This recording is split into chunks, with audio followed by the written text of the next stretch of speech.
Good morning, everyone. It's Monday morning again. It's the first Monday in December. It is the 4th of December today, and we've got another 3 shows lined up this week for you for a little bit of fun, a little bit of letting off steam, maybe a little bit of working things out. I like to think of it as the show that we all come to work out what's going on in our lives. And I have to say, I'm going to be really, really honest here that after Friday's show, Carl and I spent a good couple of days in really deep conversation. You know, it really did bring up a lot of stuff for both of us. And, you know, who doesn't like a little bit of that first thing in the morning, eh? I've got Carl here. I'm going to bring him on just now with a round of applause. That is a big round of applause. A very noisy. Oh, why have I got? What happened to my headphones? I don't know. Is your head? What do you mean? Oh, yeah. Anyone that was watching, sorry, may I just say? I've got to sort out this backdrop as well. This is so ugly. Yeah, it looks like an old bar, doesn't it? It just looks like a mess. Yeah. Anyway, it's not about that, is it? No, it's about content. Why are these so wonky? Oh dear. So for those of you that are joining us, and welcome, by the way, welcome back. Thanks for coming back. On Friday, I actually tripped over the headphones as a parting gift and completely sheared Carl's favorite headset. So that's why he's complaining. He's using it as that's an opportunity. That's why I'm so bitter. He's using it as an opportunity to vent. It is. This is working now, though, isn't it? It is incremental improvement. Yes. All we need to do is just sort out the backdrop there. No problem. Okay. So anyway, I'm going to open up the chat room. So please do let us know who you are, where you're from, maybe some of your own thoughts about how you come back to life, because that's the purpose of our chat today. We're going to be talking about how we can rediscover life's purpose and all those kinds of things. I mean, I'm certainly seeing that in terms of the clients that are coming to me in terms of astrology, and, you know, like hearing what people are talking about right now, it seems like a really big theme. And there's a bit of a comeback to, what are you doing? I'm just adjusting my microphone. I can hear you fingering. You know, sometimes some people have staff. I just have to do it myself. Yeah. All right, I'm stop fiddling now. Yeah, stop fiddling. We've got Suze joining us with them. Hey, Suze. Good day. Hey, Suze, how you doing? Where are you at the moment? Are you still in Portugal, or I'm never quite sure. Oh, there's my old headphones behind me. Oh, Carl. So anyway, where do you want to start today? Do you want to get any moans and groans out of the way? Because it seems like that's not like me at all. No. on. I'm slightly saddened to hear that. That's how I might see. There was an interesting thing from the last show, from the Barefoot Broadcast this morning. Yeah, it really was. Oh, were you tuned in? No, sorry. I thought you meant like from the Barefoot Broadcast last Friday. No, there was a moment from this morning where I said to James, he was talking about Christmas and how you could be more available to people. Possibly, you know, really ask people how they're doing, check in, and really listen to their response, which is what the Barefoot Broadcast is all about, I think, isn't it? Authentic being, authentic inquiry, authentic availability to people, and then listening to people if you should ask them a question. And it was really good. And I said to him, what about guilt? What about happiness shaming, which I think is a phenomenon in our current society, which connects with the bigger theme that we were discussing yesterday afternoon, and how it is in this day and age that if you're really happy, that's somehow a bit of a liberty. Or a bit of an affront to other people. Yes. You know, in a world where there seem to be so many problems and things to address, if for any reason you're happy and carefree and joyful, it's because you're not taking care of the environmental crisis, or taking a side in a war, or doing X, Y, and Z of all the things you should be doing. And if you're not, you're a bad person. Yeah, I think that's definitely something on the table. You think there's something going on? Yeah, absolutely.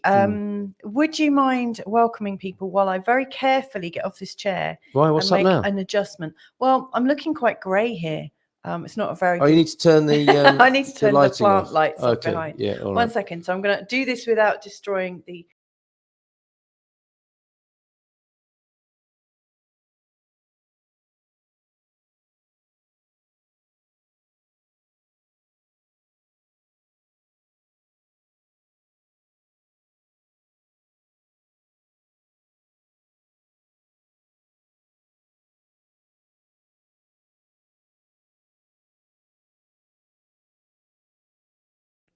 Oh, all right. All of my best material comes out in those moments. It was quite profound. But anyway, Yeah, okay. welcome to, we've got Sarah joining us. We've That's got what I just Owen. said. Yeah, but nobody heard you. We've got Jenny Ann Slater joining us from France. We've also got Colleen joining us. Bon dia, Louisa and Carl. Susie's saying, I'm still at Baddies in Central Portugal, waiting on firewood delivery, and another guy coming to do a huge trim on a fig tree. Well, hey, that sounds really naughty. That currently dominates the garden next week. Contractor coming to fix wiring. So it sounds like it's all go there. And we've got really great people in the background telling us, that Carl was muted then. So, Carl, what were you saying? your on-air light's off now. Oh, well, I don't. Oh, crap. It doesn't matter. Do you know what? That's Life not has to be more than this. But that's not it? important right now. Okay, you were talking about the happiness shaming, and what a pretty pass it is. If we've got to a place where people feel bad about feeling good, yes, which I know I have done, and I think it's an issue worth unpacking and talking about, because it's part of this bigger question: come back to life, rediscovering life's purpose in the 2020s.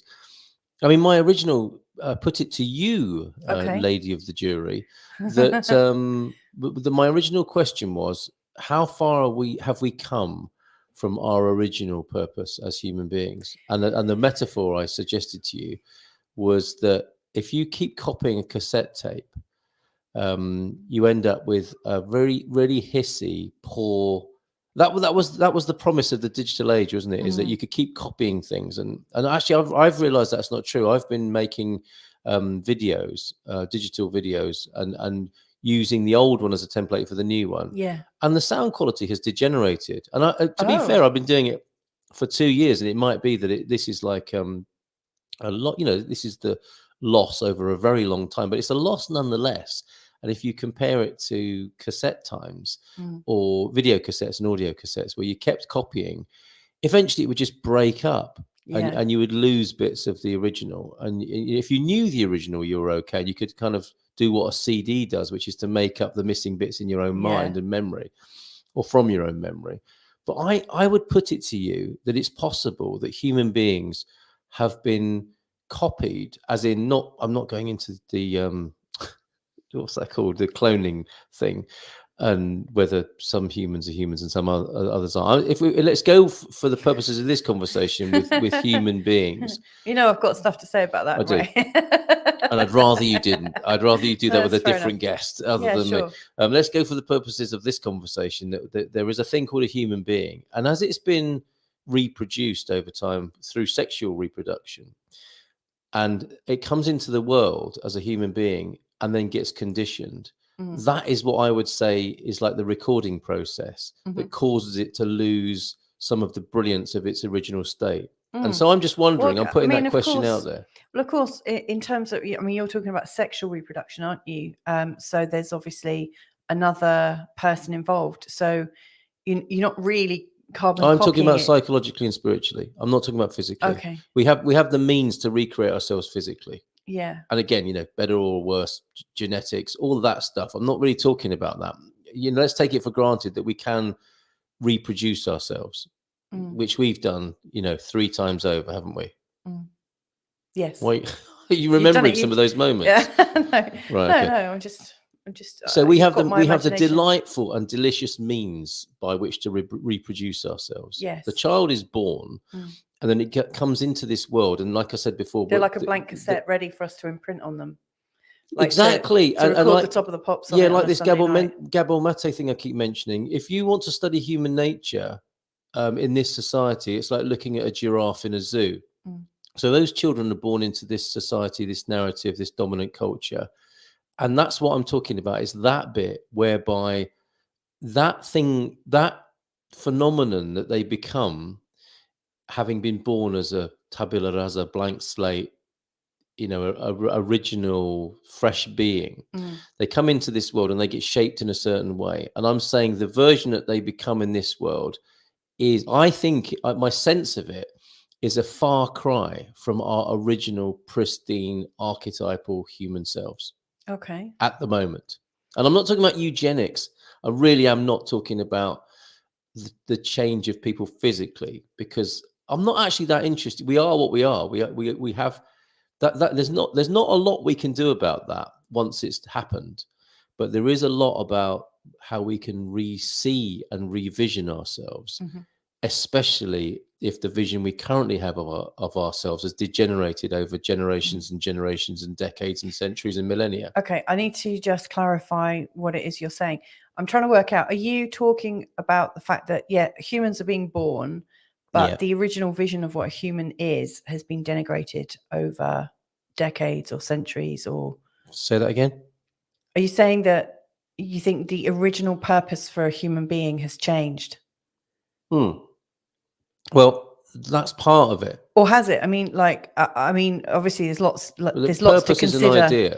There's lots to consider within that. And one of them might be, well, how do we know that our ideas of what humans were doing 100 years ago or 1,000 years ago is based on any truth? Like when we went through... I can answer that. Well, I just want to share something. Like on Friday when we went to the Roman villa remains, I just thought, how do we know? How do we actually know this is the remains of a villa? And how do we know it's just not somebody? Yeah, well, no, I mean, it's a valid question. It is, but it's a really valid question. It's a really good demonstration of your conditioning as well. My conditioning? Yeah, you've conditioned yourself. If you were to give me multiple choice, if you were to give me multiple choice, if we were sat in a visitor centre after the walk around the Roman villa and you said to me, what was I thinking as we were walking around? Was it A, weren't the Romans amazing? Was it B, weren't the Greeks better than the Romans? Or was it C, has somebody interfered with our perception of what Romans really are? What I was thinking is, what were Romans? Did they actually exist? Have what we've been told? C. Exactly. You were thinking C, not A or B. No, it's right. I mean, it is helpful, I think, maybe that humans have a blueprint. So I guess, like in rediscovering what the life's purpose is for humans, or understanding what we're meant to be here for and to have a grand vision, it would be useful to have a blueprint of some sort. But we do. Well, we don't. It's not like, an owner's manual that we get with every car. No, like everything because that's a stupid part of this age. Well, no, that's what we've degenerated to, in thinking that a manual, the map is not the territory. I could disagree. you have a manual? Now, hang on a sec. Like Just birds. fiery this morning. So are you. No, I'm saying it is fiery. I was just generally. You took that personally. I was talking generally, and you took it personally. It's clearly fiery. And is that a euphemism, Jenny? What's that? Awaiting chimney sweep on a freezing morning. Who knows? I don't know. Okay, sorry, go on. We're tentatively listening out for the sounds of vomiting because we've got. I'm staying here if I hear that. we've got a bit of a sickly household today, so just be aware we may, like one of us, me, might be dashing off. No, what I was thinking, in terms of blueprint, every other creature that man hasn't got its mitts on seems to know itself. So, for instance, like we know how to. No, let me finish. I haven't let you finish. You're just like. That's why I was saying no quietly. Yeah, that wasn't very quiet, Carl. Tell your face. So, like, when you look at birds that haven't been interfered with, they know when to migrate. They all go in the same direction. Where are you going? Not to distract you. They do their own thing. All animals, all plants that are just left to their own devices seem to know themselves. They know when to reproduce. They know they know what their diet is. They know where to get it. They know how to find water. They know how to find shelter. They know how they've got their own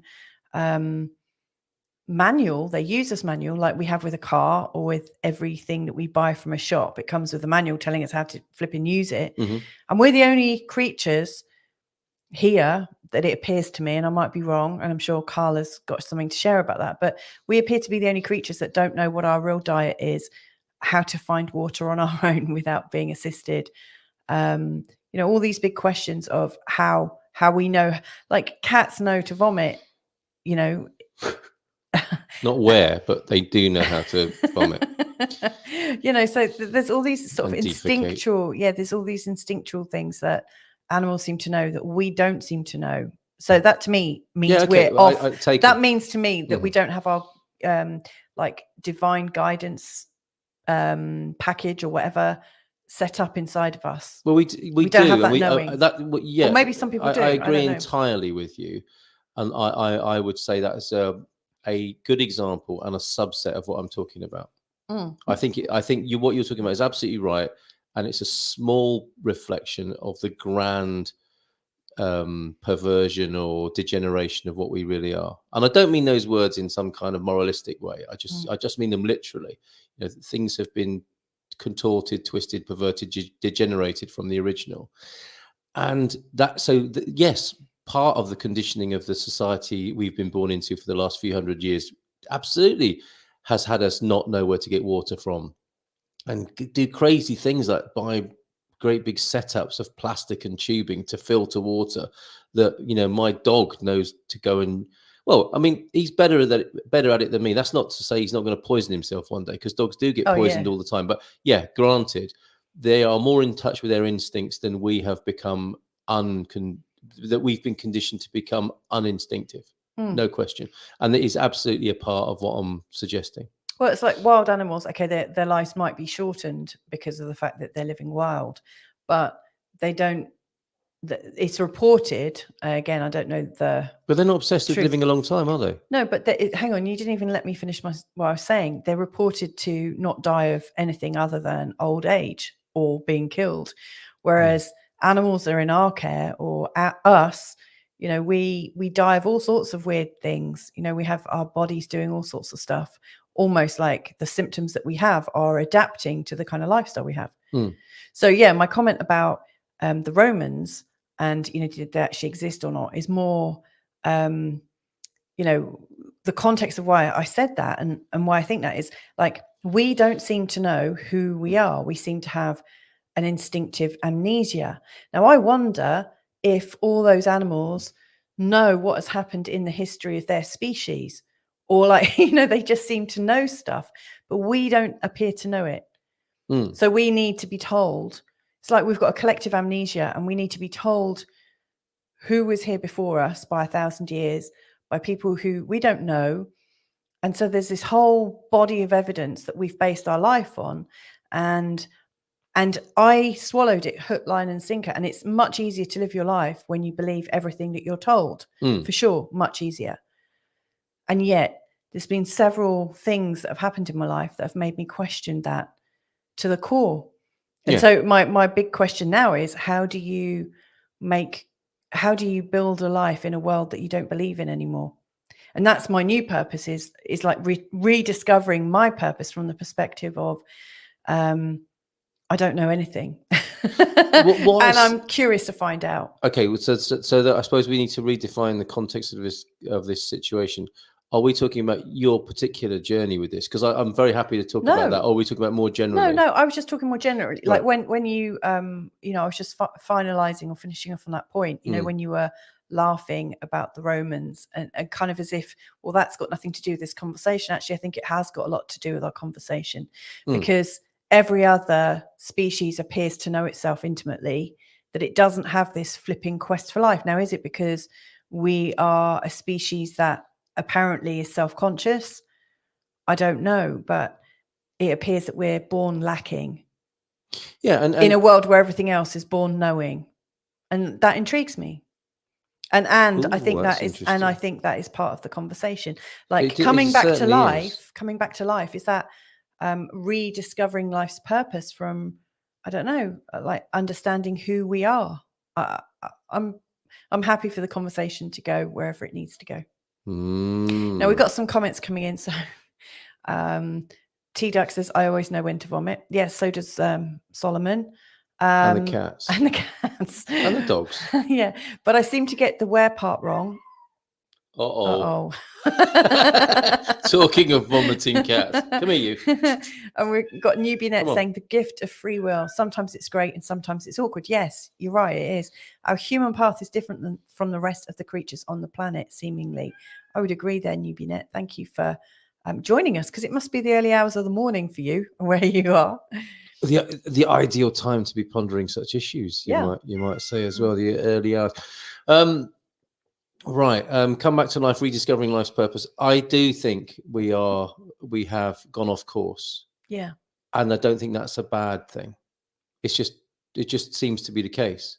And my proof for that, if proof is needed, comes in this whole idea of people's spiritual search. If we hadn't gone off course, then there would be no need for the spiritual inquiry. To me, when people say, well, what is spiritual anyway? And it's really got kind of messed up, isn't it? I'm not a big fan of the word, I have to say. Well, if can I attempt to redefine it for you in a way that might have free you of your cynicism and distaste for the word, such as it's become understood or discussed? Because I think spiritual, what fits into that, or what defines it, is the inner knowing that we've gone off course.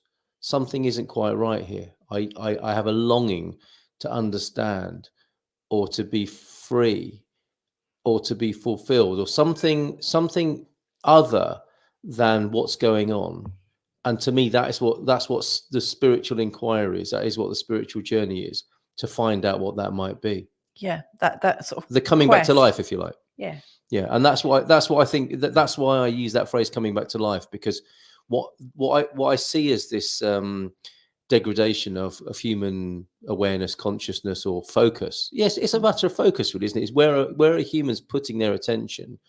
They're putting their attention in living and the processes of life, which I think over the last few hundred years, it's almost like that assault, if you see it from one angle, or that slippery slope if you see it from another angle, whether you think there's ill will involved in it or not.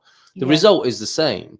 The result is our focus has gone from the spontaneous joy of being alive and present to the miracle of life into being completely consumed by the processes, concepts, and thinking about life rather than actually living it. So all the attention is going into the living of it and the functionality and the rationality. Elon Musk is such a great example. He is the messiah of living rational life, and I like to think of myself as his number one troll on Twitter.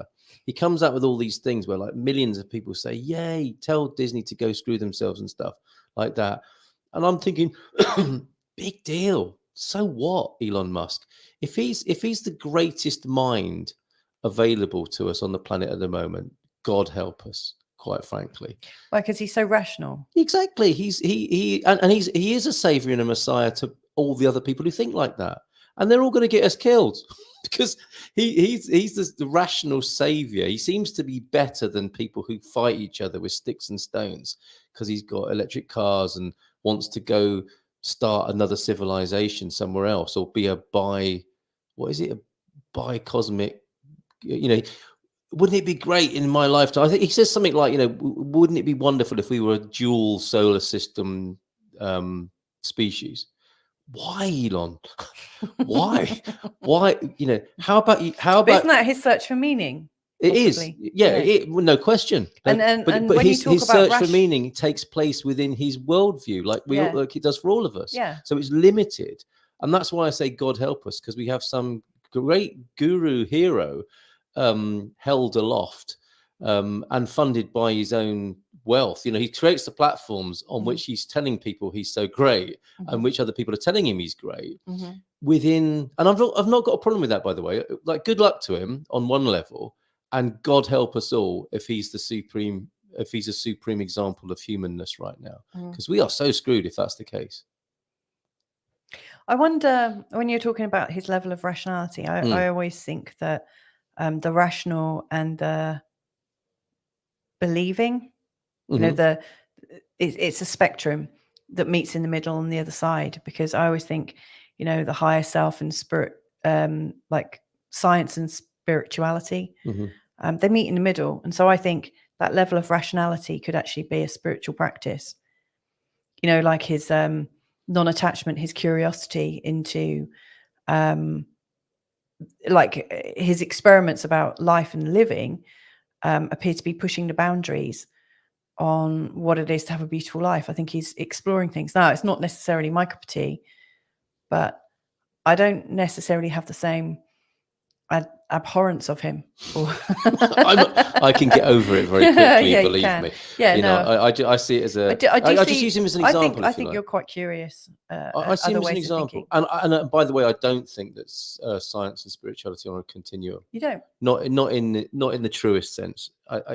If spirituality is worth anything at all, it will blow science up in a mind-blowing revelation of us realizing what we really are, which science hasn't delivered. Science has reduced about, like, us. quantum science. Well, that's the scientific mind masturbating over its own pornographic images. I mean, that is science seeking to understand itself. Yeah, right. And there comes a point. That's when it comes into belief, and it starts to match with. Hopefully, those quantum scientists have a moment where they just laugh. This is how I imagine it to illustrate that point, and how I see that is there will be a do you know that joke that I tell the kids about putting the cork back in the pig's bottom? Yes. And that's a long story which we can go into right now. Joke. But the punchline is involves a scientist rolling around laughing, doesn't it? Yeah. And that's what I hope will happen to these quantum scientists. All these people who follow the science. Science is our savior, etc. It's a new religion, isn't it? It's a religion of our times. And I think the great moment for a scientist in our time is to be laughing so much that their colleagues say, "What are you laughing at?" And it's like, I'm done with quantum science. I'm done with science. Yeah, there is a field greater than this that we've been limiting ourselves with. Fair enough. We've paid our mortgages with funding from companies, and we've survived, and we've taken care of Maslow's hierarchy of needs, which we all need to do. But oh my God, I just don't care anymore. I have been liberated. Yeah. I looked down the microscope, and God looked back at me, and I'm done with this. And he just leaves the laboratory, CERN, whatever, and they're just left thinking, what the hell was that? He's gone mad. And that would be the ultimate recognition, I think, of a scientific breakthrough, is that the other scientists think that scientist has gone mad.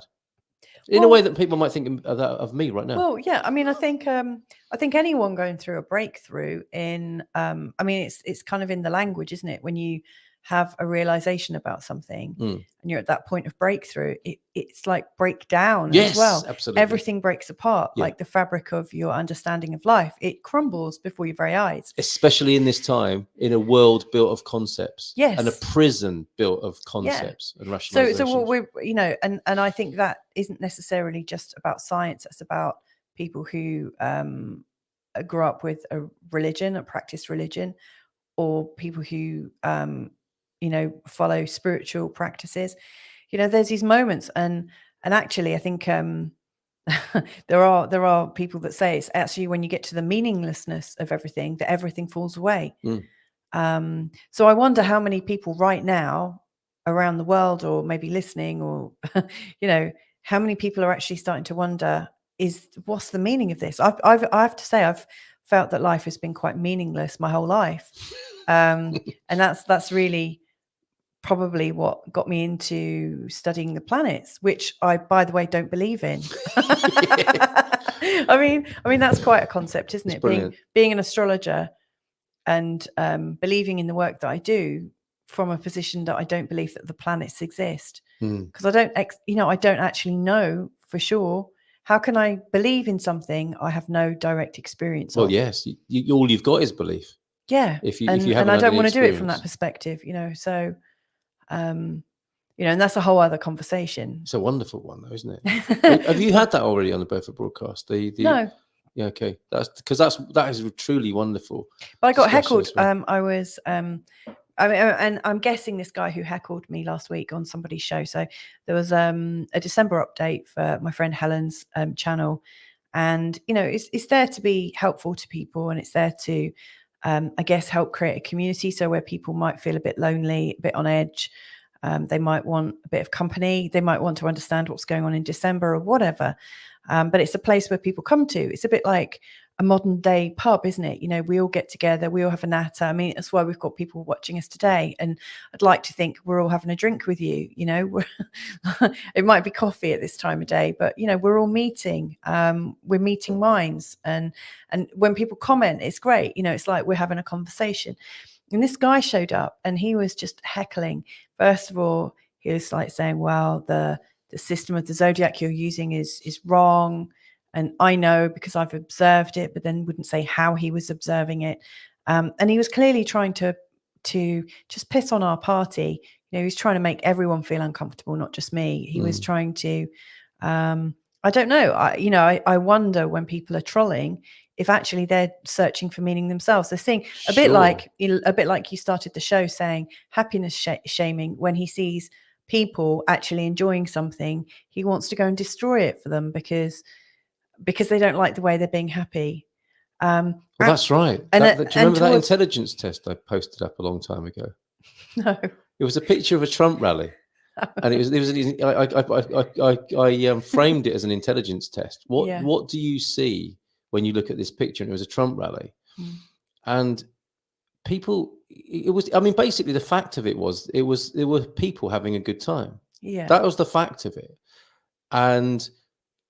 If you were at all deranged by seeing Trump, as some people are, either way, and to be fair, you're not bothered either way, are you? About what? Like Trump or Biden, you're not really interested in. Do I support either of them? Yeah. No, I don't. Well, I've no business to. It's not. Yeah. It's not. I know I'd rather go out for a drink with, but that's a different. That's a different test altogether. Yeah.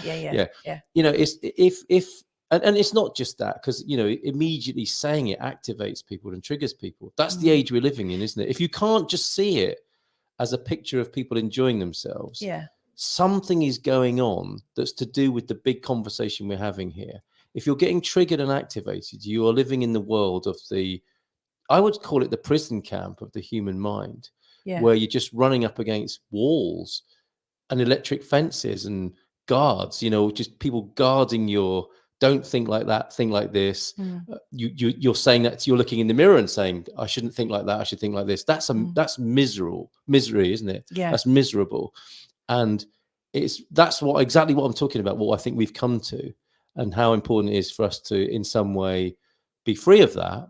And I think the only way to be free of that is not through the same means. We can't rationalize our way out of this, or conceptualize our way out of this, or find a political route out of this. We can only find a truly spiritual route out of this. And even that has been dogmatized and messed up. You know, it's something we have to kind of stand not literally, because it's not possible. We have to stand on our shadow, metaphorically. We have to do something seemingly impossible within this realm to get into the next, and to be available and to be subject to what we truly are, if that makes sense. Yeah, it does. And just to sort of like clarify your intelligence test, I mean, just calling it an intelligence test could make people feel very uncomfortable, because I guess what you're saying is if anyone felt triggered looking at that, they failed the test. I am saying exactly that. Yeah, which seems a little harsh, because you kind of... But what's it going to take? Really, like... Well, I apply it to myself. Yeah. If at any time I'm unhappy, I am not being intelligent. Yeah. So I will include myself in that. I'm not using it as a stick to be other people. It's worth clarifying that. I mean, because you do. I know that when you put up posts like that, you do definitely mean it, and I know that you include yourself. Yes. And you hold yourself to scrutiny. Yes. In many respects, to do with feeling happiness and enjoying happiness and freeing your mind of anything that might cause you unhappiness. Yes. But like, you know, most people aren't in that state, Carl.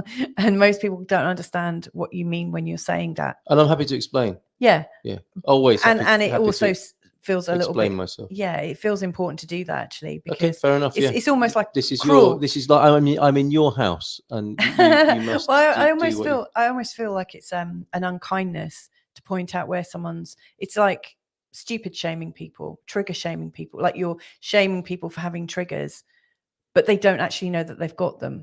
Well, much easier to help them see that they've got triggers first. Yeah. And then when they realize they've got triggers, then to say, how intelligent is that? Fair enough. And how does that work for you? How is that bringing you happiness? But can I further clarify it? And by the way, I don't think you're an unkind person. Just so you Well, know. sometimes, if unkindness is in the eye of the beholder, then I am sometimes, aren't I? I can't control whether people think that or not. Yeah, but in My general, I don't intention think is you are. not to be. Yeah. In fact, it's the opposite. My intention is for people to be free, and to feel and happy. that would be a tactic of that freedom fighting. Is to have an intelligence test of that kind, which I'm subject to myself. And do you know what the funny thing is? What? In that proposition, I'm not talking about you. I'm talking about intelligence.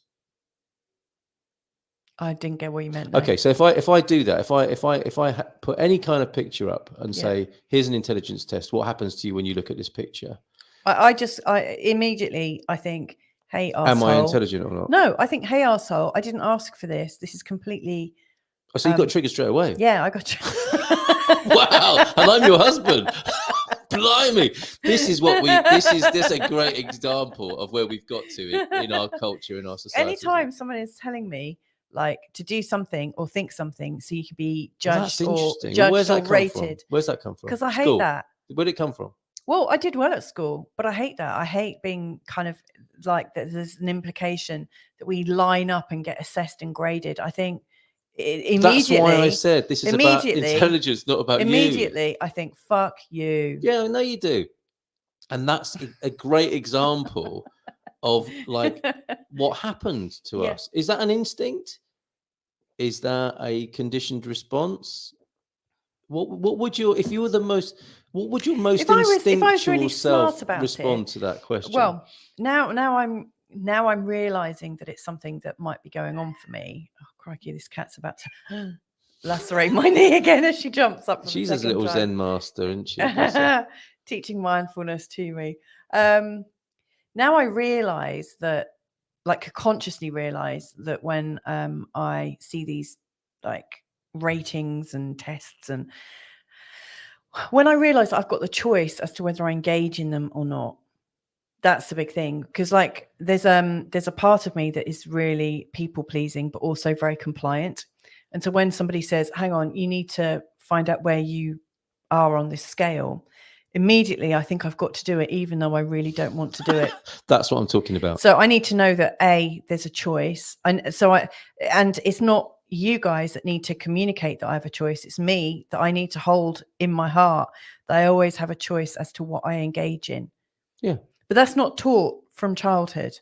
This is what I'm realizing now, that in flying off the handle and getting ready to go to war, it's just, I don't like being told what to think or told what to do. I like that's if I'm doing that, which I'm not. No, I mean, it's your timeline. I mean, if you put it on my timeline, I would unfriend and block you. I mean, I think it's such an interesting proposition. When people put things like that straight on my timeline, I block them usually, unless I've got a really good friendship with them. And then faced with that, I go frosty probably. I think, okay, I can't block this person because I know them, but I really don't want to engage in them because all of that going on, right? All of that going on. I know it's not very intelligent at all. Well, if I may say so, I think you just failed another intelligence test. That's fine.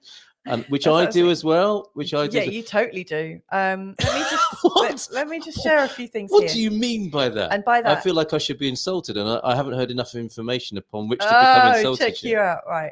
So Jenny Ann Slater saying, animals live in the moment. We humans can relearn how to do this when we can fully access our intuition and discern what we feel accurately.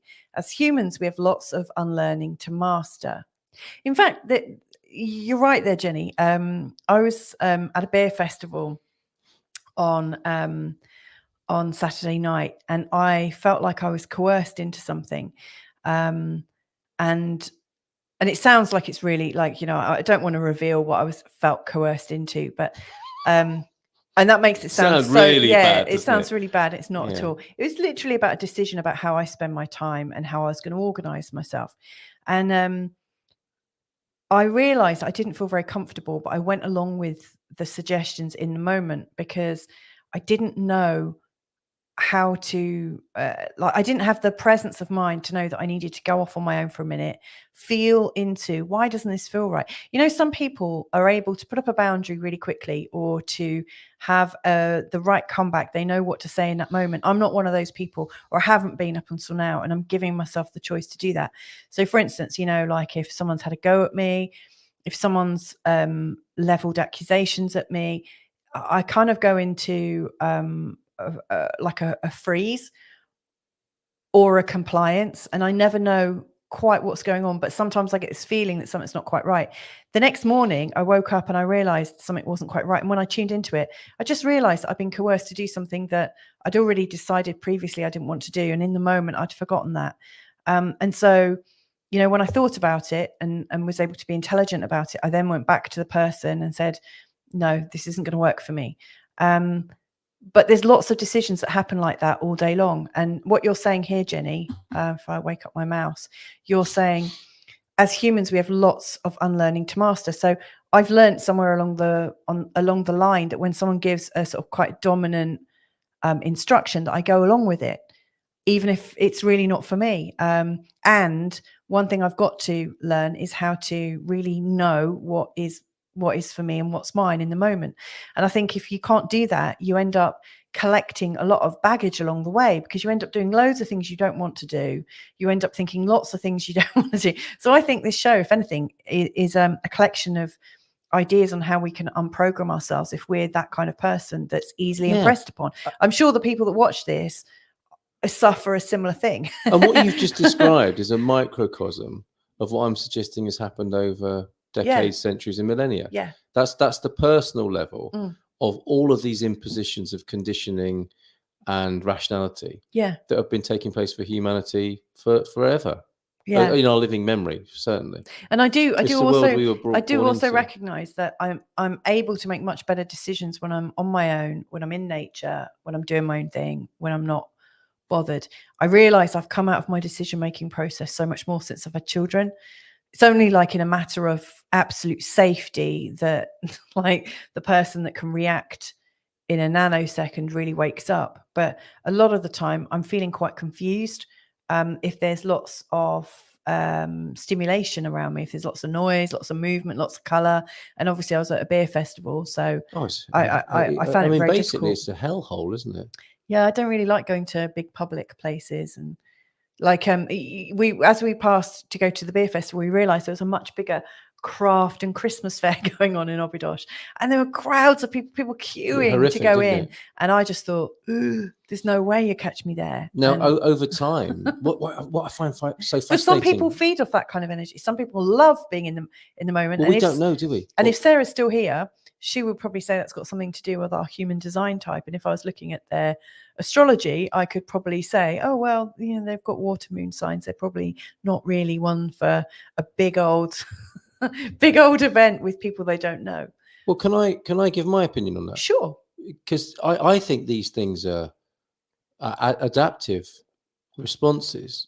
I mean, they're part. If you think of a big gathering of people, I think there's an instinctive community-based aspect to it where people do love to feel united, and so it's a Christmas fair.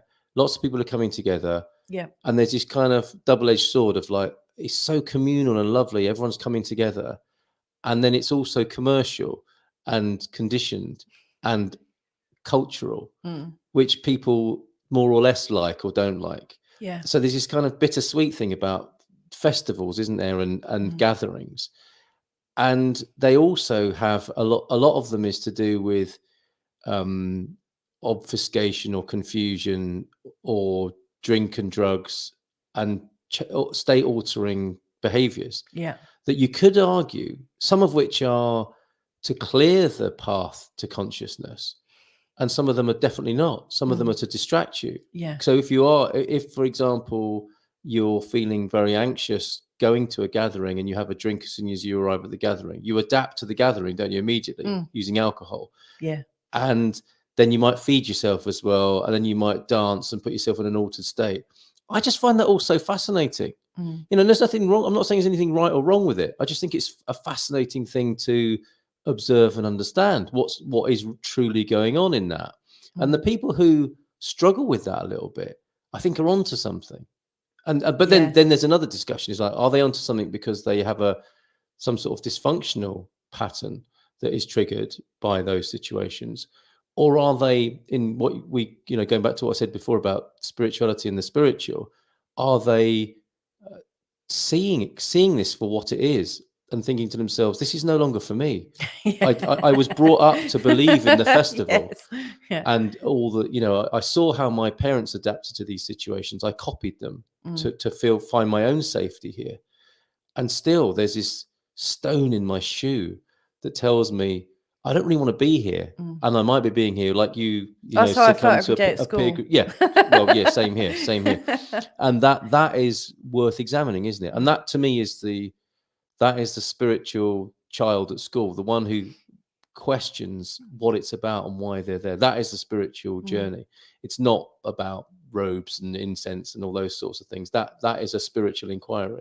Just for well, I mean, I remember when I was 5 talking about school. I remember at infant school being taught about Easter and how Jesus was put on a cross and this, that, and the other, and how people went to war, and I remember just being really horrified and thinking, wow, what am I doing here? And then a few years later, like mentions of like First and Second World War, and that people were put in prison camps and this, that, and the other. And I heard all of those messages before I was about 8 or 9. That's, some heavy duty stuff right there. Well, isn't that just terror bonding people? Like creating terror and like the pits of anxiety in somebody, and then I don't know, I don't know. I felt very shocked by hearing what humans might do to each other at such an early age, and in such and hearing it from teachers rather than from my own parents, I found very difficult. I mean, the messages that I remember from my mum was like, she was telling me about how babies were made, and that wasn't traumatic at all. That seemed very natural. But to hear about all these horrible things that people have done to each other that may or may not even be true, for your education, I found very difficult. Yeah. And I have practiced what my mum's shared about making love. And I know that to be true in my life. So, yeah, there's all sorts of things going on. Can't wait to see your mum again. What, to thank her? Ask her? Well, yeah, to thank her and ask her about those conversations. Oh, she probably won't remember them. But let's see what other people are thinking. So Susan's saying, I think that nature relies on instincts more than us people who are in our heads. Yep, I would agree with that. Bon dia, Jenny Ann Slater. Yes, in process. What's that, chimney sweeping, or what are we talking about? I don't know. That looks like a party blower. From or is it woohoo, or is that roses? It's the emoji of woohoo. But Bob's all up for it.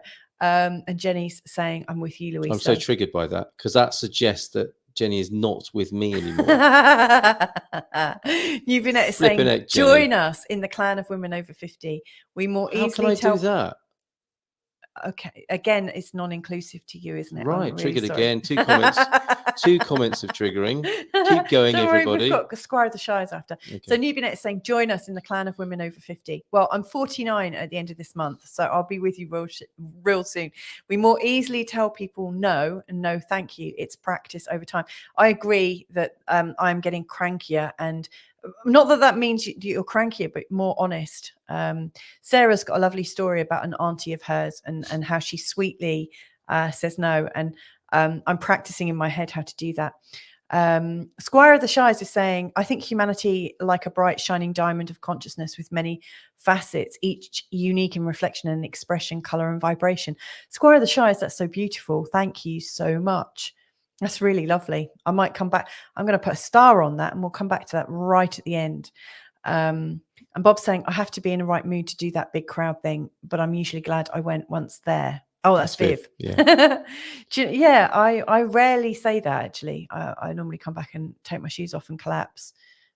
And then want to sleep for a couple of days. I've not been to a gig, or I've not been to gig with you. We went to a jazz festival for our honeymoon. That was enough to finish it all off, wasn't it? Not us. I mean, it was a lovely, but it was a very quiet. It wasn't quite fully subscribed to. It was new, wasn't it? This jazz festival. It was in the open air. We were camping. Yeah, so we had the freedom to move backwards and forwards, but even that was a bit too much, wasn't it? Being a bit too close to people. My theory is that people have to pretend a lot that they're liking what's happening, and there are bits. It's a balance sheet in a way, isn't it? Typically in our conceptual age of, if you look at the like Glastonbury, for example, I can't comment on any of them because I've not been. I've not been to Glastonbury, but I know what it's like to be in a big crowd, and I imagine that all the toilets and mud and queuing up and expense are suddenly put into a different perspective when you're having that moment of unity and singularity in a field full of people all singing the same song.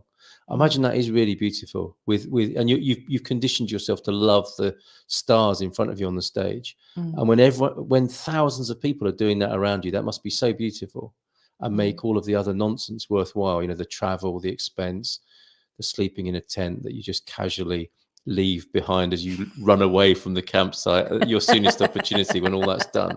But that's us, isn't it? That's us, beautiful, wonderful, crazy human beings.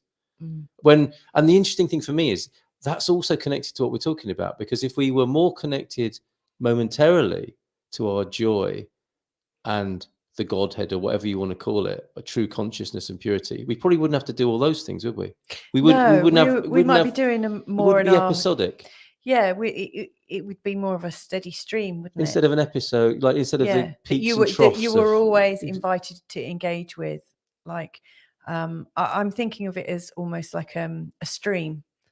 Like you have lots of little bits of water everywhere from all over the woodland, feeding into the stream. And, I think, we are like these tributaries that we can connect to the stream whenever we want, and then we can also come back into ourselves. But what, Louisa, if we are the stream? We are. We are the stream. Okay. Yeah, we are. Because this is another question I wanted to ask you, as you very kindly invited when you say me. when you say this is another question I wanted to ask you. I'm not putting myself out here as like the person that knows everything. Just to. Oh, I'm going then. Go on. What did you want to ask me? No, I didn't. Never. Okay.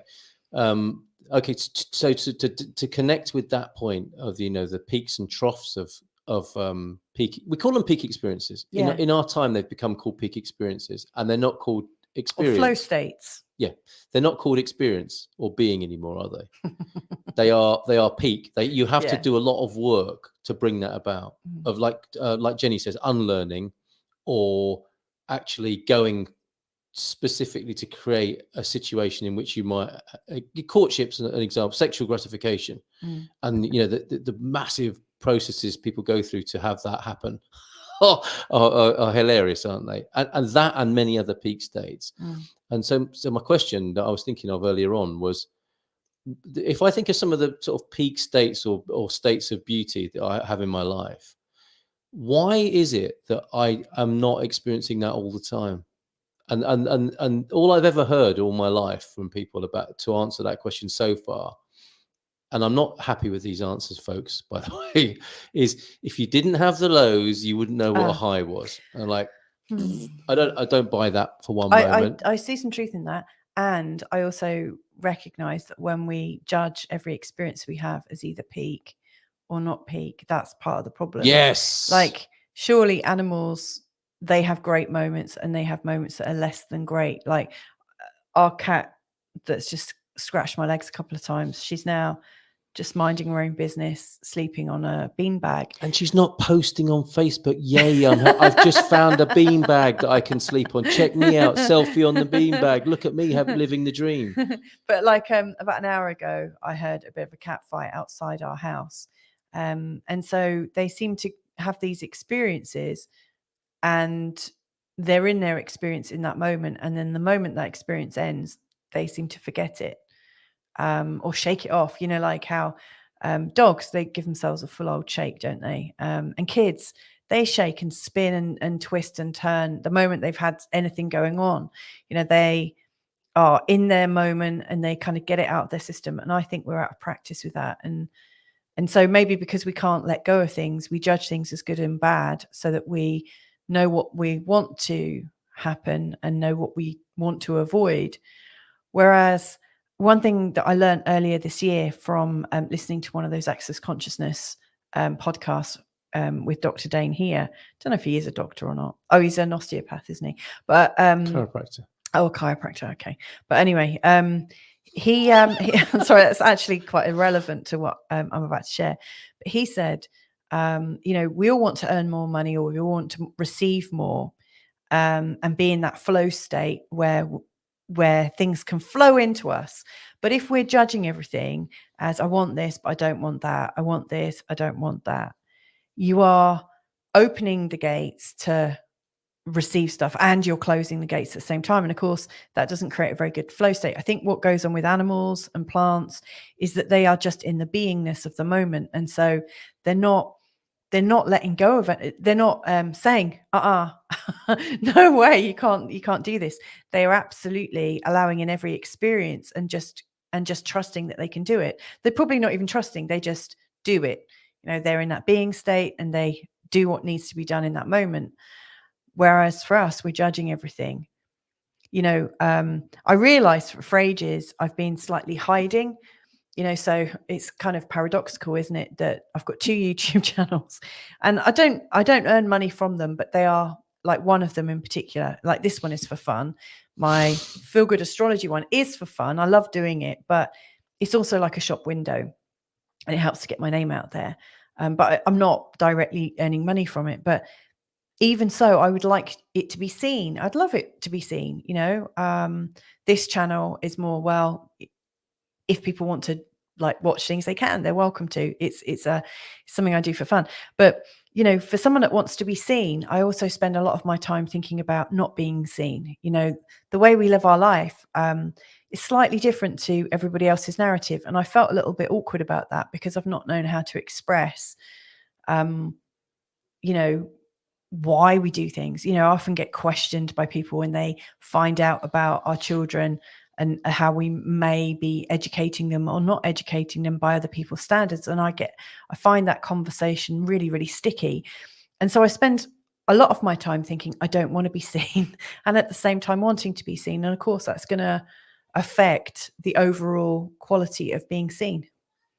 So I think that, I don't know if that answers your question. No, not in the slightest. Oh, okay. Well, I thought it did. Well, no, for you it did. But from my, if I've got a feedback point of view. From your question, you were asking. I'll illustrate it. I may not have asked the question very well, to be fair. So my question, to the extension of the question is, if I think of a few peak states, lying in bed after the alarm's gone off. Yeah. I love the coziness of being in bed. Yep. I love having sex with you. Thanks. Don't we normally call it making love? Well, okay, just calling it what some people call it. Okay. I love making love with you. Yeah, I love being in the shower. I love being in the bar. You too. Oh my God. Get a room, studio. I'm looking out of the sky, the blue sky. Yeah, you like that. I saw the full moon last night. There are lots of, they're not peak experiences because they're quite regular. They're not peak experiences in the sense of, I have to wait ages for any of them to happen, and I'm so bereft of them. I've got to really work hard to have them happen. I'm probably fairly modest in my requirements of being in that state of, wow. The state that, meditation might bring you if you're lucky. The state that booze and meals bring you briefly. We all know, I think, what that state is of relief and freedom and liberation from what is taxing and anxiety provoking, and just the feeling of freedom. If I can go with that, does that have I given enough examples to conjure up that state of freedom? Are you feeling it now? Yep. What I'm talking about. Yep. Are you? Yeah. Okay, that's important. If everyone could do that for a moment, who's watching, it's like, that feeling of now, like just after an orgasm, or maybe not quite that relaxed. that feeling of like where you've maybe the dopamine hit. Like well, where those are the scientific sort of relax. I'm hoping I'm giving enough pointers for each person, because I don't know if you're feeling that, because some people sometimes I fake it if they've got a traumatic you might. I don't know that, do I? If someone had a trauma in a bath, a hot bath to them is not Okay. Oh, if someone's all right. got a terrible Protestant work ethic, lying in bed for them is going to be torture. So what my proposition was after all just of that, to feel good. Yeah, can I move now from the bed feeling relaxed, elated, and connected with all that is, and enjoy the rest of my day with that as my context and background.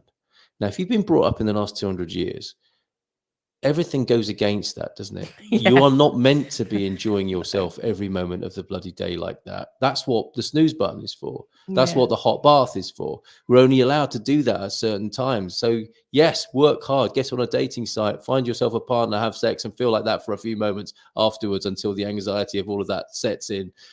This is what we've done to ourselves. Come back full circle to the question, coming back to life. Coming back to life would look more like that the feeling you have in all of those freer states of being, you would feel more of the time. That's what I'm talking about. And that's what I think we've been conditioned out of. And that's what I think there's a conspiracy of some kind, whether it's ill-willed, ill-mannered, ill-conceived, whatever it is that's causing it is irrelevant compared to the fact that that's what's going on. I would say, apart from some notable people who ultimately become identified as spiritual gurus because they appear or claim to have reached that state and are encouraging others to do so. That's what I would call coming back to life. Okay. I didn't realize that was your question, but I really like that. We've got a new observer. I just want to check this out because often when people come in with a new name, she's lovely. That Cohen gets tuffed. If Louisa didn't go to the big Christmas festival, how does she know it actually exists? That's a good question. And is Carl subscribed to Trump's VIP program, or does he have to pay G with a coffee? I've seen this person before. Often when we get somebody with a new name, they're a bit of a troll. Or they're the same person who keeps doing this. Are you getting a bit of this on your site? I haven't for a little while. No, I really like this. It's funny. Thank you. Yeah, my response to this is I think they failed my intelligence test because it sounds like they've got a little bit. They're giving you a bit of sixth form philosophy, aren't they? If you didn't go to the no, Christmas festival. I did sixth form philosophy. It's one of those questions though, isn't it? If a tree falls out, you've got your trendy.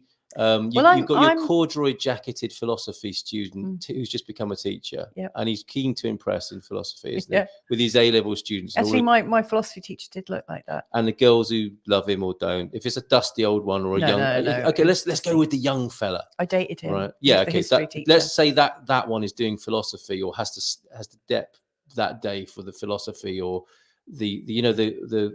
those toss it off lessons at school, where you're not learning anything particularly useful, but some rakish young teacher comes in and goes, "Class, if I could have your attention for a moment." You so want to be him. I do. And in this moment, I am him, if you'll excuse me for a moment.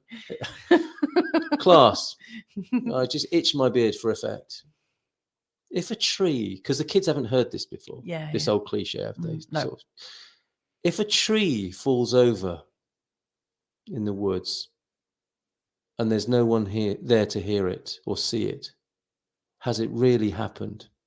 And they're really pleased with themselves, aren't they? They leave that in the minds of 20, 17-year-olds and just sit on the desk nonchalantly and leave a really long silence for all those young minds to grapple with that. I think that's what's going on here. I think it's in that same department. No, it's fine. But I mean, I did say I was an astrologer that doesn't believe in planets. So it's a good question, and I like your questioning.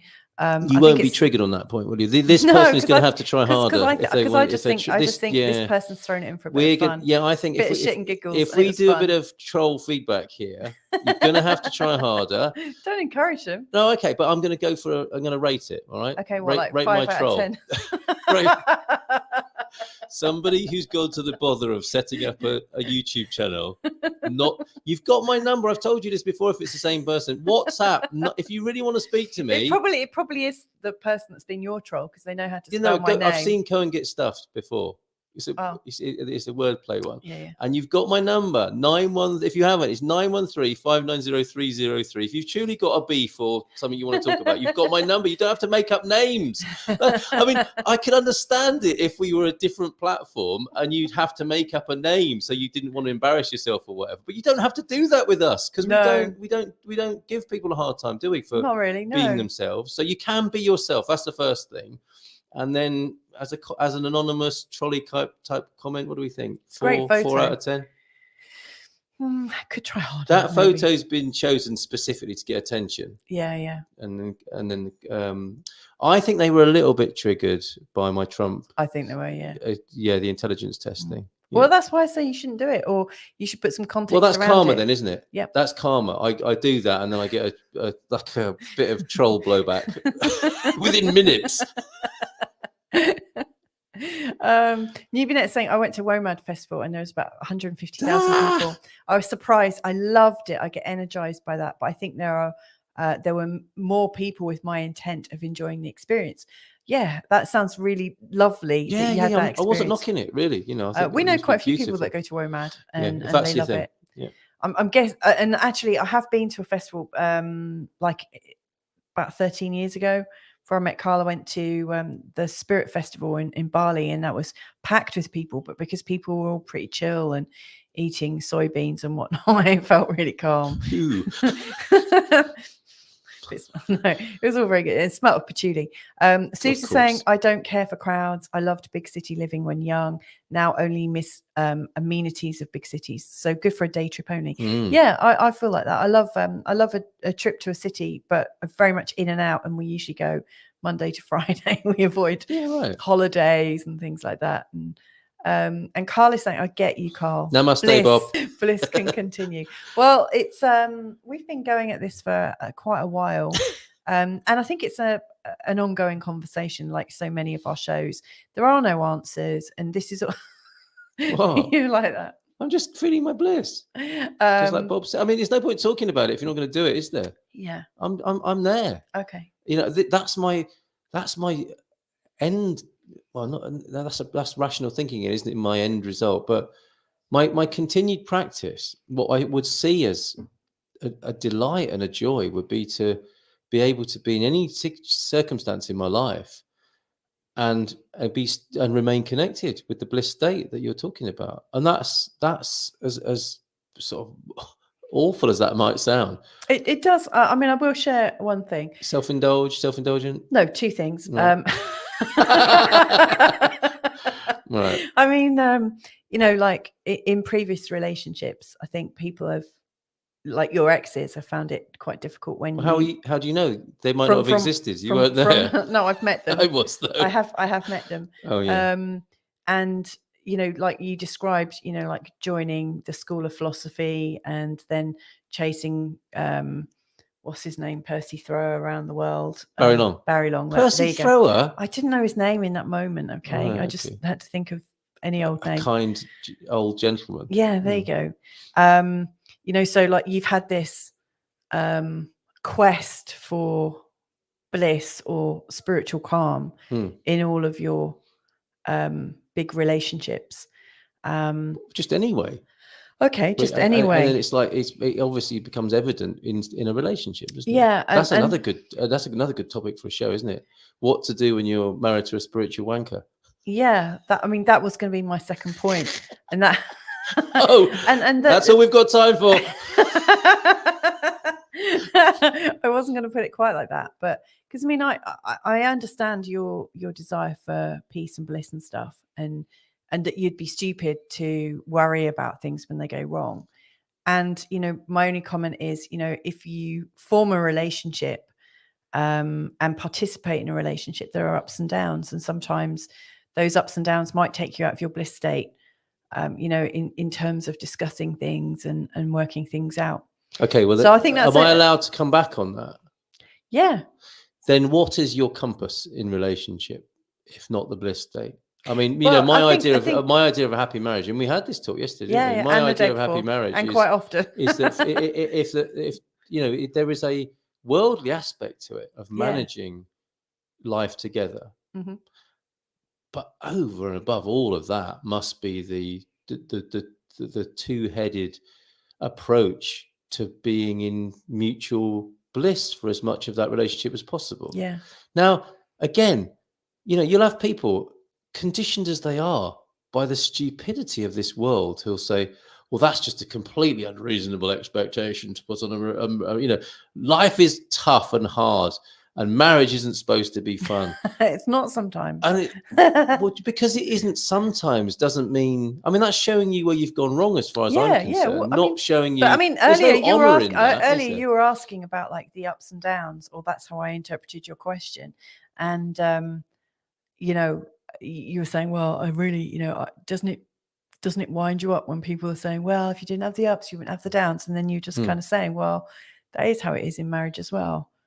No, because those people are like justifying the downs. Oh, okay. Aren't they? Yeah. Well, this folks is something that Carl and I still like working through and working out, because sometimes I find I'm not working out. Well, I am. What I'm working out is how I can communicate this to the rest of the world.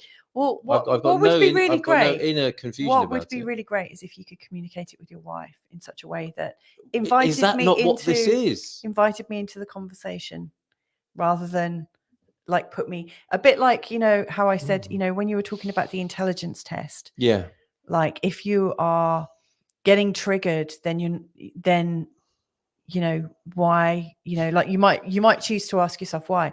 When you put those tests on people that don't know they want to know that, in fact, they don't want to know that. In fact, they're not even bothered. You haven't really invited them into the conversation of it. You've just kind of judged them or given them mischief. You've created mischief. And I think in relationships, when there are things to discuss, when you're like holding that position of, well, why do we have to get into the intricacies of this? Because actually this is meant to be a blissful experience.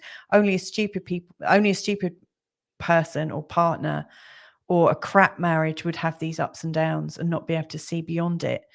Again, that kind of, this is how I choose to, in that moment, I feel like you're using your intelligence test on me.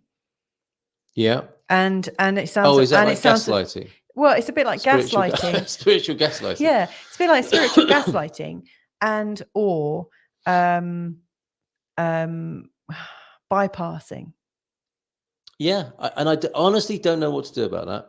And that's fine. And I'm not holding it against you or anything like that. I just think it's. Well, I suppose the first question is, do I want to do anything about it? Right? Yeah, well, you don't. But it's an interesting balance. It's an interesting balance that's probably an ongoing thing. And I suspect it's a balance that in your previous relationships wasn't able to be discussed. Which is a clue as to why I'm not in those previous relationships anymore as well, isn't it? Yeah. Yeah.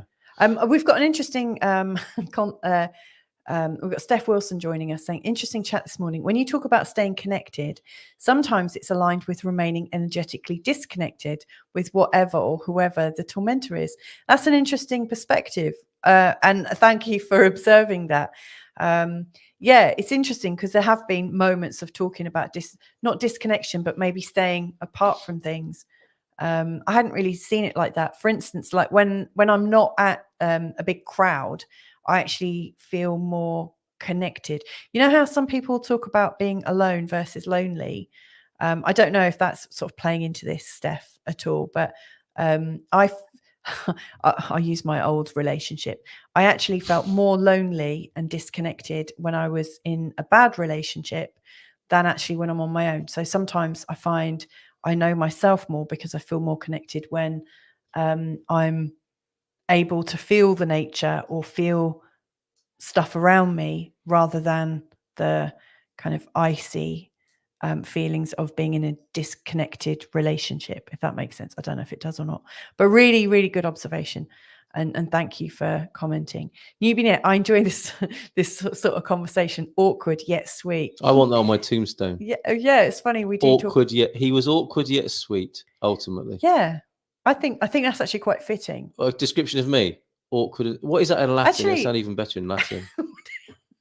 I don't know because I didn't do Latin. Right. Well, ChatGPT can sort that for us. That would work. I'll get a T-shirt with that on. That would actually work on my tombstone too. It's interesting. It's like not awkward and sweet. It's awkward yet sweet. It's like you have to put up with the awkwardness to get the sweetness. Maybe, I don't know. I think, if you can see the sweetness, it's like we actually do want to get on, and I actually do want to live in the world that Carl talks about. And sometimes I'll have that on a t-shirt as well. That's awesome. That's a cult. Isn't it? That's the beginnings of my cult. Your cult. Let's live in the world Carl talks about. Yes. I've written a book, everybody, by the way. Final comments coming in then. Bob is Viv, saying, yes. I don't need any more downs to know when I'm in a bliss state. Had enough downs for a lifetime. Well done, Viv. And you know what? That's a significant comment. Yeah. That's exactly what we're talking about with this rediscovering life's purpose in the 2020s, coming back to life. It's like, we love our children and we want to prepare them for the world they're going to be in, which sometimes means this happening as Viv is describing, doesn't it? It's like, you can imagine some children saying to their parents, why didn't you tell me that little bliss state that I was experiencing in my cot when I used to gurgle? And, if I was clean and not hungry, all was well with the world. Why did we just not carry on like that? Why did you send me to school and watch me in terrible relationships and go to do jobs I hated? Why did you do that to me?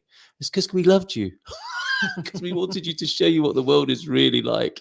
And it's not going to be until 40, 50 or 60 years until you're able to connect with that bliss again. You're welcome.